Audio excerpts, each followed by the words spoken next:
एफडीएच्या तपासणीमध्ये मंत्रालयातल्या उपहारगृहामध्ये कीटक आढळले नाही। एफडीए संदर्भात सरकारी वकिलांनी हायकोर्टामध्ये असा मोठा दावा केलाय। दाव्यावर न्यायाधीश रवींद्र घुगे यांनी आक्षेप घेतलेला आहे। इतक्या मोठ्या उपहारगृहामध्ये एक कीटक नाही म्हणणं हास्यास्पद आहे। 5 स्टार हॉटेल्समध्ये सुद्धा माशी किंवा झुरळ आढळतात असं सुद्धा न्यायाधीशांनी म्हटलंय। मंत्रालयातील कॅन्टीन साफ आहे म्हणणं पटतं का असा सवाल न्यायाधीशांनी उपस्थित केलाय। आम्ही 4 वाजेपर्यंत मंत्रालयातले कॅन्टीन तपासण्याचे आदेश दिले आणि त्यात कीटक आढळले तर आम्ही कठोर भूमिका घेतली तर चालेल का असा सवालही न्यायाधीशांनी उपस्थित केलाय। या संदर्भात आणखी जाणून घेत आमचे प्रतिनिधी नंदकिशोर गावडे आपल्या सोबत आहेत। नंदकिशोर, आपण पाहिलं काल न्यायालयाने असे आदेश दिलेले होते तपासणी करा आणि आता जेव्हा तपासणी होते हायकोर्टाने मोठा दावा केल्याचं पाहायला मिळतंय। काय नेमकं म्हणणं आहे न्यायाधीशांचं?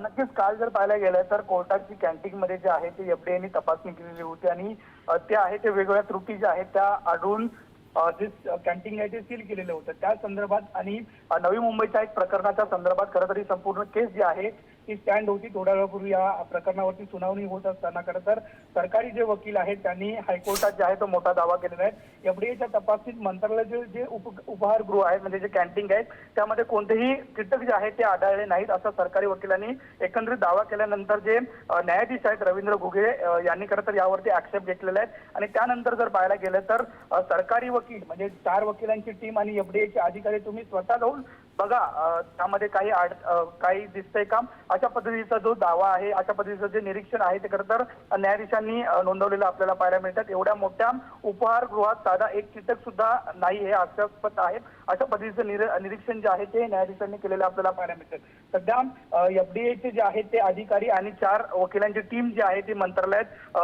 न्यायाधीशांनी पाठवलेले आहेत। ते पुन्हा एकदा जे आहे ते निरीक्षण करण्यात येणार असल्याचं आपल्याला पाहायला मिळतं आणि पुन्हा एकदा 3 वाजता या संदर्भात जी आहे ती सुनावणी पार पडेल। मात्र सध्या वकिलांना आणि एफडीएच्या अधिकाऱ्यांना पुन्हा एकदा न्यायाधीशांनी सुनावणीला आपल्याला पाहायला मिळते आणि मोठमोठ्या 5 स्टार मध्ये जी तपासणी होते त्याची व्हिडिओग्राफी तुम्ही देता मात्र मंत्रालयामध्ये झालेला आहे। याची व्हिडिओग्राफी का दिली नाही अशा पद्धतीचा सवाल सुद्धा जो आहे तो न्यायाधीशांनी विचारलेला आपल्याला पाहायला मिळतात। 4 वाजेपर्यंत मंत्रालयाचे कॅन्टीन तपासण्याचे आदेश जे आहेत ते खरं तर आता न्यायाधीशांनी दिलेले आपल्याला पाहायला मिळतात। थोड्याच वेळात जे वकील असतील किंवा एफडीएचे अधिकारी असतील ते पुन्हा एकदा जाऊन मंत्रालयाचं कॅन्टीन तपासताना आपल्याला बरोबर आहे। कारण एकूणच जर पाहिलं तर न्यायाधीशांनी संपूर्ण कार्यपद्धतीवर प्रश्नचिन्ह उपस्थित केलेलं आहे असं पाहायला मिळतंय। आता जी 4 वाजता सुनावणी होईल त्याकडे लक्ष असेल। अपडेट घेत राहू। धन्यवाद नंदकिशोर दिलेल्या माहितीसाठी।